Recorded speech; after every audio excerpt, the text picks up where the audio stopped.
Greetings and salutations, human beings of the metaverse, and welcome to another DAOdrop. This week is with Keyboard Kid. As always, we are sponsored by DAO Records, NXM, and Bittrees. And let's kick this interview off. All right, I'll go Sure. ahead and start things. If you want to just tell us a little bit about your musical background and kind of where you got your start, just in general. Yeah. So for me, pretty much making music's always been something I've been interested in ever since I was a kid coming up. And as I got older, I wanted, originally it was like, I wanted like DJ or something like, have some turntables and stuff like that. But like coming up, it was like turntables were pretty expensive. So it was like, do I cop these turntables when I was like, a young teen, or like, do I buy a car? You know what I'm saying?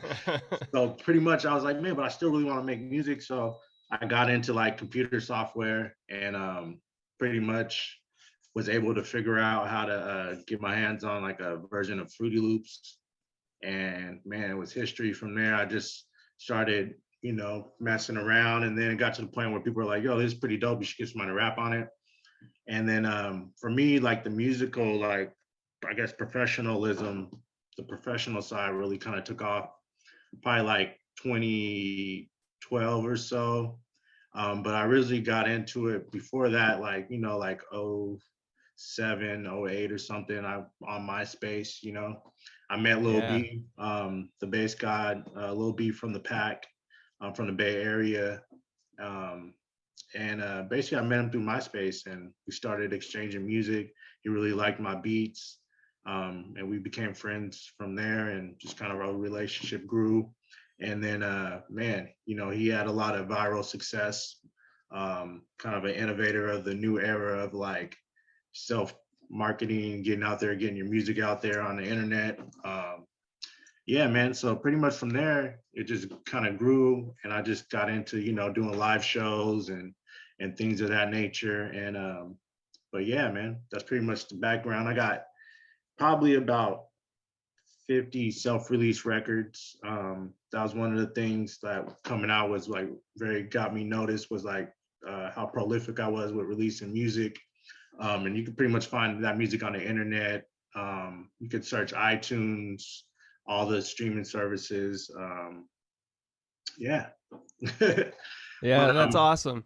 yeah. I guess there's a ton I could go on for days. I feel like just about myself in general, I guess. But yeah, man, that's pretty much how I got started with the music. And then, so for me, like music and like doing NFTs, I guess is kind of like hand in hand, just being in the tech side of like using computers and making art. Yeah, that totally makes sense. I mean, I think this space, especially right now in its infancy, especially on the music side, I think that you see a lot of people that work on the production side as well, because there's already a little bit of tech relation, as well as Right. the ability to, come up with your own music without needing to outsource as much. I think that Right. that's why it's lent itself so well. Yeah, it makes Um, sense. so when I first heard of you was when Lil B first got his rise to fame, and I thought you were a Bay Area artist, but then I found out later that you are also another Seattleite. Right. Um, are a lot of your influences from the Bay Area? Because I mean, the sound totally vibes with that. I mean, it fits for Seattle too, but I mean, like I legit just thought you were a Californian artist at first. Yeah. Well, I mean, honestly, it's funny because I actually spent time growing up a little bit in the Bay Area. So it's like it's in me, you know what I'm saying? Like, and I got family out there and stuff like that. But because I was originally born in Hawaii and my mom and Mm-hmm. dad met over there, and my dad was in the Navy. And then so my mom actually grew up in the Bay Area, like pretty much for the most part. She went to high school, like junior high out there and things like that. And so when we moved to the back to the mainland, we moved to the Bay Area because that's where my mom's from, my grandma. So we lived out Yeah. there like San Jose, Milpitas, Fremont, San Francisco, like all around the Bay Area, you know what I'm saying? And then I actually went to kindergarten out there. And so I moved out to Seattle when I was 6. Mm-hmm. And then I ended up moving to the South End in Seattle. So my parents split up. So I moved up here with my mom and to Seattle. My grandpa lived up here, like her dad's side lived up here. So we Uh-huh. were, and a lot of my mom's side, her like my grandma's side too. So this is just a lot of family up here. So my mom kind of came back here, and then my dad moved back to Texas. So I pretty much spent time between Seattle and Texas as well growing up. Mm-hmm. Dallas, because he's from Dallas, and like my dad's whole side's from Dallas and down south. And then so I grew up like pretty much between those places. I say those places influenced me the most. All three of those places, just being from like in that area, probably soaking up that early Bay Area music just subconsciously, you know what I mean? And then also at the same time, once I grew up being in Seattle, like I feel like Seattle's pretty much a cousin from the Bay anyway. Like you could ask a Yeah. lot of Black folks and people in general, I think, and they might have probably migrated up here from the Bay Area like I did at some point. Mm-hmm. So I feel like that's just like a very similar thing, like with the West Coast sound that a lot of producers actually are from that you probably know of that made music for people in that area, probably from up here. I feel like Yeah. Seattle, because Yeah, I mean, totally. I think that there's a pipeline, because there's definitely a ceiling to what you can aspire to if you stay just in a market of Seattle true, size. true, true.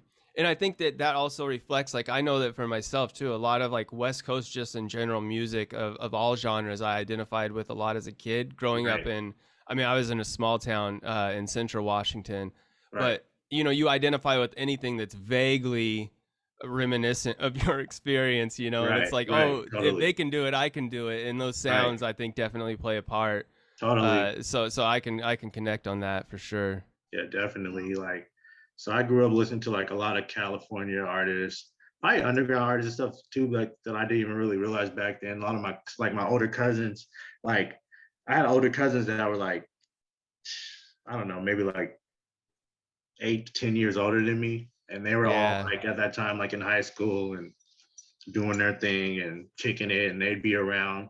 My mom was younger, so she was cool with them like hanging out, listening to her music, doing, chilling. So like I would listen to, just a ton of all that, like whatever they were listening to. And then so pretty much like a lot of E40, Snoop, Mm-hmm. Dog Pound, just all Yeah. that stuff for sure. And then like, you got, so it's just like a lot of E40 too. Like I feel like just Bay Area music, Be Legit, like Yeah. his solo stuff early on. And so he's like super big on West Coast music out here. And I think the only other cat I listened to from the East Coast, which was funny at that time, was like just like the bigger artists like Biggie Mm-hmm. and like Nas. Like Yeah. when I discovered Nas when I was younger, I was like, oh, this shit's hella dope. Like Yeah. I just like always like the samples and stuff, like the hip hop element they had too. But then I also loved like the prominent claps and snares and percussion on Yeah. the West Coast. Um, so yeah, just a lot Yeah. of I influence mean, in general. and the way, I mean, like your sound, especially some of your more recent stuff that I've been checking out lately, is got that more wavy vibe to it that I definitely think is more West Coast. East Yeah, Coast feels a little bit more crunch and a little bit more aggressive. totally. So I totally can see that. Speaking of Nas, for a late entry record, have you listened to his new Oh release yeah, yet? of Man, course. it's pretty Yeah, legit for it's fire. yeah, It's for an fire. old timer putting out a Yeah. record. I was like, And man, this is it's funny good. that too, because like Hit Boy, who produced it all, is from the West Coast, So Yeah. it's a crazy vibe. It's like Nas's dope ass storytelling over some wavy West Coast production. Like even though he made like beats that for tailored for Nas, I feel like it's still like very Mm-hmm. like the way it samples, they're floaty. He's got them like crisp, like Dre reminiscent drums, like the Hit Boy Yeah. that only he can do. You know what I'm saying? Like it's just a dope album. It's Yeah. all Yeah. it's like most fire production, and then like you're not getting subpar bars or rap skill with Yeah. Nas. So Yeah. it's a Yeah. good No. listen. And It's refreshing. I feel like and I like to see like older cats, like OGs like that in the game that like I grew up listening to still like do their thing and like at like a very top level and still have a love for their craft. I mean, I mean, for me too, I feel like just like in music, it's dope to see like rappers still doing it because like Mm-hmm. it's always been claimed to be such a young man's game and like Right. you know what I'm saying? But it's like in other genres, no one questions the jazz man or the rock star when he's older and he's still dropping rock albums or Unless whatever. if he's doing casino tours, and then Yeah, it yeah. becomes the Like you other can side chill of it. out. But those Yeah. are the guys that usually don't drop new material, you know, Yeah. like Yeah. so they can't really tour new material, you know, like Yeah. if you still got it, you still got it. So Yeah, I mean, it's seeing artists still engaging with the artistry aspect, and you know, trying to push themselves and right, you know, challenge stuff, especially with, you know, with hip hop. If you're not really saying anything, I mean, that record's gonna flop. right, right, It's just not right, interesting, you know. But it's hard to retain that level of engagement. Like, right, I know for myself, as I've gotten older, there's some lyrics where it's like, man, I really wouldn't say that now, because right. I got to think about, like, okay, well, what you know, other Relevant. people in my life think if I'm Right, saying this stuff, you know. So right. you don't challenge things in the same way because there's consequence. No, totally, Um, totally. Yeah. You gotta so do what's you know, it just relevant takes to more you. craftsmanship. Right, right, right. That just speaks Yeah, to the talent, you know, to still, you know, stay relevant, but stay yeah. from your perspective at the same time. Like Mm-hmm. it's a very fine line I think artists have to walk, you know, and Yeah, in without that taming yourself longevity. too much. Right, right, right. Yeah. So yeah, his album's great though. Like I recommend everyone check that out. You know what I'm saying? Because it's Yeah. fire. Yeah. Um, you want to tell us a little bit about how you first got introduced into NFTs? Yeah, I mean, I guess the NFT thing just kind of I probably might have just stumbled on it like most people, I think. But crypto in general, I've just always been on the internet, you know, I Mm-hmm. guess I should say. I just always been on the internet just from like soon as like my mom worked at Microsoft back in the day, and I remember she got us like a computer and like so I was always she was like, you know, doing office type assistant type jobs. So I remember her always making it a point to be like, make sure you're up on your typing and like computer skills and stuff. So I would just be at home on the internet. And Mm. then and my grandparents also like they worked at Boeing back in the day and they had the old school like super dial up like first Windows ever type Yeah. shit. Right. So I remember being on there where the internet was like, I don't even know how I got on there because it wasn't anything. But I think it was like the thing where like we have the internet, so like we just get on there. But anyways, so like for me, I guess I stumbled across NFTs and I guess crypto like years ago when Bitcoin was really early. So I Mm-hmm. kind of always knew about crypto and like being able to use crypto to purchase things online and stuff like that. And and then also it's just like how it was gaining value. And so people are like, oh, you should get some Bitcoin, get some, you know, put some money in Bitcoin. Yeah. Like always on some like investor type shit. I would always hear cats, you know. Um, Mm-hmm. so I guess I can't even really remember when I came across MTs. Like it was a little bit before it blew up, like before it got Yeah. really popular though, because like Mm-hmm. I had to, like I was saying, I have friends that are really into investing in crypto, and so they were telling me like, yo, you gotta check out these things, NFTs. You know, it's like, and they kind of explained it to me, but like honestly, keep it real, I didn't understand it. Yeah. Like I was like, Yeah. what are you talking about? Like, I guess you know what I'm saying. Like, how do I attach this code to something and it's in the network? Like, I didn't really understand the application to it, like how Mm-hmm. to apply it. So I waited for a long time to kind of see what it was, like how people would apply it. You know what I'm saying? Because like Yep. I heard of the tech, like you know, heard of it, but I just didn't know how I would apply it to my situation. I guess at first. Yeah. Then it started being talked about in like the music world, and Mm-hmm. other artists were like, you know, a lot of other like underground artists and stuff, and people were telling me. One of my friends, Matt, was telling me he was a producer as well. He was telling me like, you gotta get on these NFTs. And around that same time, my little brother, who has a friend who like is learning how to code them. Mm-hmm. Um, Nice. yeah, so he's like, you gotta get on these NFTs. And my brother's really into sports, so he told me about that. What's Oh, it? Top Shot. Top Top shots. Yeah. Shots. Yeah. Yeah. So he was like, yo, you gotta get on Top Shots. So then that kind of gave. I was like, oh, like when I seen that, then I was like, oh, I Yeah. see how people are attaching value to it. Yeah. And Mm-hmm. then I guess too, like it just kind of started making more sense because I was always into I think me and you might have talked about this. Yeah, yeah, I'm not sure, but I was always into like digital art, yeah. and like I would make it in Photoshop and do shit like that kind of. But I was always like, digital art's like fire. I always thought it was fire, and then like, but I was like, one of my friends was like, yeah, but how do you attach value to it?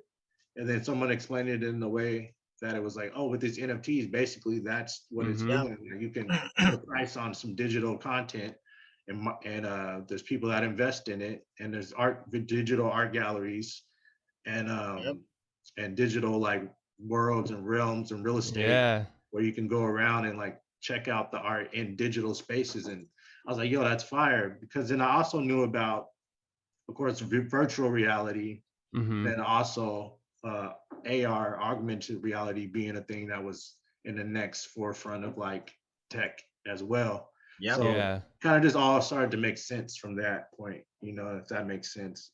So Totally. I really got into it probably within the last year of seeing how I could like apply it to my life. Yeah, Nice. absolutely. So Do you? Oh, go ahead, Ian. yeah, I was curious how you got connected with NXM. Yeah, my friend Matt actually. He's like always, just looking out like, yo, there's a good idea here. Here's a good dope thing. I met some cool people.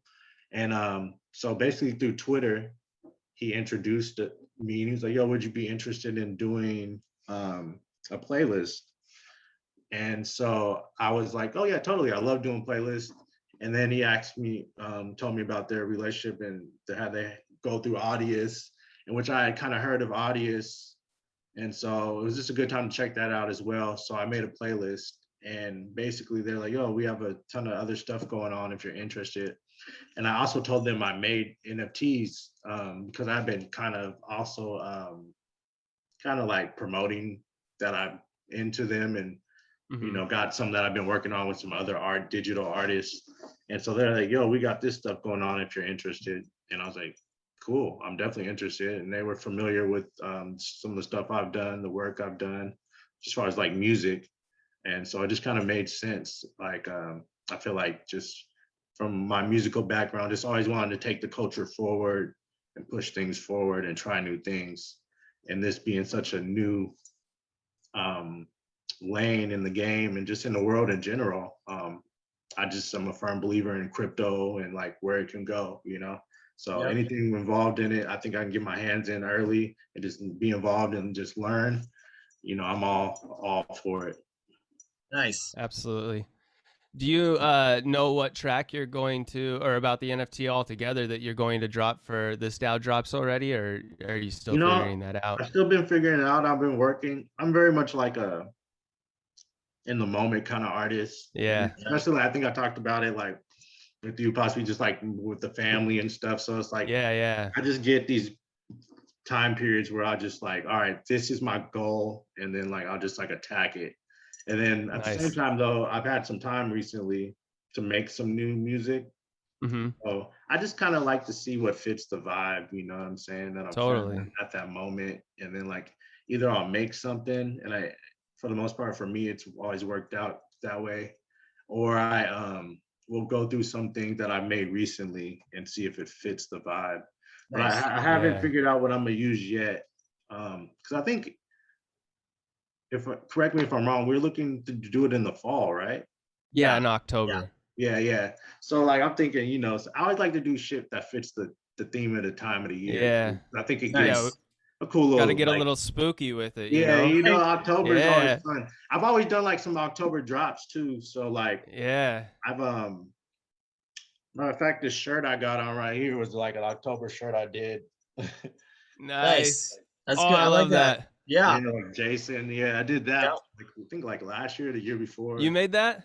Yeah, like one of my homies did the image, but I shot this picture and gave him the idea, and he was like, "Yeah, That's sick. I could do that." So I was like, Nice. I love Let's that. do it." And then I made a shirt with my buddy Wicca Face from Goth Boy Click. He's got Mm-hmm. some. She does work for a cool T-shirt company, and so I partnered with him, and we did like a little limited run. But I That's either like to do awesome. something like that, or like drop some content, some art. Um, Yeah. or I've dropped albums in the past. I did these Bass in the Rain 666 tapes, and they were all like sampling like horror movie Oh, music nice.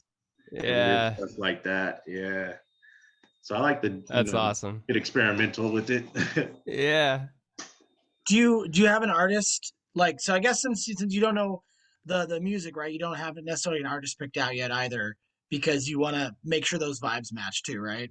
Right. I've been working with this guy named Digital Purity, who's pretty dope. So I might do something with him. We've been building. He's the guy that I'm working on my latest NFT with, and it's a dope visual. And then I basically scored the visual and Oh, cool. I came up with Nice. the concept together, and he basically executed the vision that I was looking for, and then I made some like original little synth music for it. So with a cool little beat. So we're gonna actually drop that next Wednesday. That's And awesome. so we'll see how that Nice. goes. But yeah, I'm trying to just get better each time. So I like the whole like as far as like me at the NFTs, I like the whole like art aspect and like putting the visual with the music, some kind of Yeah. like cool image with the music. Um, that's kind of the stuff I like to do, like Yeah. it's like a couple seconds or an infinite loop or something, just something cool with some music scored to it. Yeah, I've always I'm excited. I'm excited to hear that you're doing that. I've been doing that recently. Just having artists send me a visual, and then I just write music for it that I'm inspired by it, and doing that, right, which I didn't do before NFTs, but I feel like right. this is the perfect environment to just be like, man, I just want to put a vibe to this image. Exactly, Yeah. exactly. Yeah, It's something I've always been interested in. Just like I'm like a, not a crazy film buff, but I'm like into movies. I like movies and yeah, anime, uh animation. huh, So I just like the whole aspect of like scoring things. So totally. I've always been into wanting to do that, and I think like this obviously like gives you an opportunity to do that in Yeah, a lot of ways. So I've been doing that, and then I got some. It's just been cool, man, seeing the tech boom and seeing a lot of people I know get into it. Like I got some buddies that making some video games, so I've been like, yeah, they're like, yo, you should make Nice. a couple of tracks for these games. Yeah. Independent developers and for apps. So I've been working on that lately too. It's one of the things I've been working on. Scoring a little handheld skateboard game called That's sick. Skatebud, and that's it's you use awesome. your fingers and with on the screen with and swiping motions, and you can do like all these like varial flips, hill flip, Yeah, kick flip. So it's a little dope game. It's fun. It's yeah, definitely fun. So I've been Nice. scoring that lately. So. that's So awesome. you were talking about how you had like this horror themed shirt and you like movies. I was just curious, like, what are some of your favorite horror movies? Um, The Exorcist. It's the scariest movie for me ever. Nice. But it's done well. I like the older ones. I Yeah. think Yeah. you know what I'm saying? Like just classics like Freddy Krueger, Nightmare on Elm Street, Mm-hmm. Jason, like the original Halloween. I feel like Nice. Yeah. it is the scariest. Like Yeah. the Shining, Poltergeist. Yeah, Poltergeist Um, was the scariest for me you Oh, as know a I what fucked love me? kid. Poltergeist. You know what fucked me Oh up too as a God. kid was like a Pet Yeah. Cemetery. Yeah. That was a crazy one. I Um, love Halloween too because John Carpenter does all the music in his own movie, Yeah. right? So oh, that's one of word. those. Yeah, that's one of Yeah. so all those That's why it's crazy so synths. fire. Yeah, Yeah. right. Like he's so talented. That's one of the things. Like that, like the Thing, Assault on Precinct 13, which isn't Oh man, horror, the but like thing. Oh, Yeah. yes, whoa. yeah, That movie's fire. I remember as a Yeah. kid, I didn't even know what it was called, but it scared the yeah, shit out of me. And I was like, yo, that movie's crazy. I feel like I didn't really know what it was called until I was like a teenager or something. yeah. It's like, yo, that movie's crazy. Um, yeah, that movie's fire. Mhm. I like those movies too because I feel like they had to be so much more creative with like the resources they had back then Yeah, because it wasn't yeah, all these special effects and like CGI and Yeah. and like because it's funny now like where we're at like how far like CGI has come because now it's fire like it looks fire to us, you know what I'm saying, like got Avatar, these superhero right. movies like I'm a big comic nerd too. I love Marvel. Yeah. So like I Oh love all yeah, those movies and Yeah. everything. But it's funny when you go back and you look at like the in between though, when like they first tried to start using CGI in like like late '90s into like Like or the very early Scorpion King. 2000s. Right? Yeah, exactly. Like the Yeah. Scorpion King. If you look back, you're Yeah. like, yo, The this is Rock. corny as Like the fuck. mummy, Yeah. the The mummy Yeah. Mummy. Oh, returns. that's what I was Oh meaning. Yeah, Yeah, man. yeah. That yeah. when the Rock I turns I into remember that being so fire too at the Oh time. I yeah, yeah. thought it was the dopest shit. But and the storm cloud with his face, it's like, Yeah, dude, yeah. right? like I could probably do that in like it looks like a basic, it looks so basic. It's just crazy. Doing I like Or magic like, of voxels. yeah, man. You know what movie was crazy too? But the graphics are so horrible. Is Spawn. Yeah, oh yeah, I yeah, love yeah. Spawn. I love yeah. Spawn. But at that time, the graphics were so horrible. How they Yeah. made the devil look and just like the fire. Like even it's so bad with the graphic effects when it comes on, you can barely Yeah. grainy. You can barely make it out. John Leguizamo's so good in that movie as the Yeah. clown Oh, that's though. like that's one of my favorite roles from him. I mean, Yeah, he's He pretty makes that legit a great movie. actor though. No, yeah. he is. He's a great actor Yeah. for sure. That he makes that movie for me. His character. Yeah. But I I heard heard I heard there was a rumor they were going to do another Spawn movie, like they're going to that's do what a I was just about to reboot. say. Yeah, Yeah, I heard that too. Um, I heard it was going to happen. Then for some reason it got stalled out, and they scrapped it. And then I just seen that they were gonna do it again, and Todd McFarlane's behind it, and they got basically new investors or something. oh Basically, nice. got somebody get interest in the script again and stuff. So I would love to see that dropped again because I feel like now they could do it justice. Like now, Yeah. Yeah, whoa, man, that shit could go insane. Because he's one of the coolest comic characters for me. yeah, totally. So we got 10 minutes left on the Zoom meeting, so I want to make sure that we cover.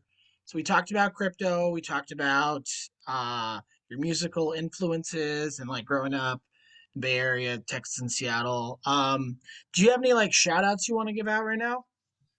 Man, say shout out to the homie Matt on Twitter for the connection. Shout out to man, gotta give a shout out to the bass god. Um, man, shout out to my new music group to the Sinai Syndicate. So it's shout out to Nacho and Key. Um, man, shout out to Sango. He was on the first album with us. Um, man, everybody that's gonna check this out, you know what I'm saying? Everyone go check out the drop when we drop. Promise it's gonna be something amazing. So you won't be, don't want to miss that, don't want to be left out on that. So man, definitely check that out when we drop. That's great. Thanks so much for joining us and being a part of this. I really appreciate it and really enjoy the conversation too. Oh yeah, Yeah, yeah. absolutely. Always, man. It was a great conversation. Oh yeah. Everybody definitely too go follow me on Twitter at KeyboardKid206, Instagram at KeyboardKid206. Yeah, so check me out. Follow me on those apps. I'm very active on those. So check me out. And we'll have all those links up in CryptoVoxels to make it easy for people to connect, as well as to Yeah. your music on streaming platforms as well. Nice. Yeah, definitely gotta check out the Crypto Voxels. It's gonna be live. We got a lot of things we're gonna be working on, man. I mean, we've talked about me and Jacob talked about some more stuff as well. So stay on the lookout. Definitely get in on these NFTs. This crypto, it's the future. So you don't want to get left behind. So everybody checking this out, make sure you get educated on both those things. Excellent. All You right. want to give us an outro, Ian? Yeah, absolutely. So thank you once again for Keyboard Kid. Now let's take a look at this and listen. Okay, that's just terrible. Let me try that again. That's gonna go in the outtakes. I think Yeah, we have a bunch of funny stuff. We might end up doing like an outtake video. We should at the end of the End of season. that'd be funny. Yeah. Just me totally messing up intros and outros. All right, let me Go try one more viral. time. One more time. Thank you so much, Keyboard Kid, for this amazing interview. Future Ian, why don't you cue up that NFT?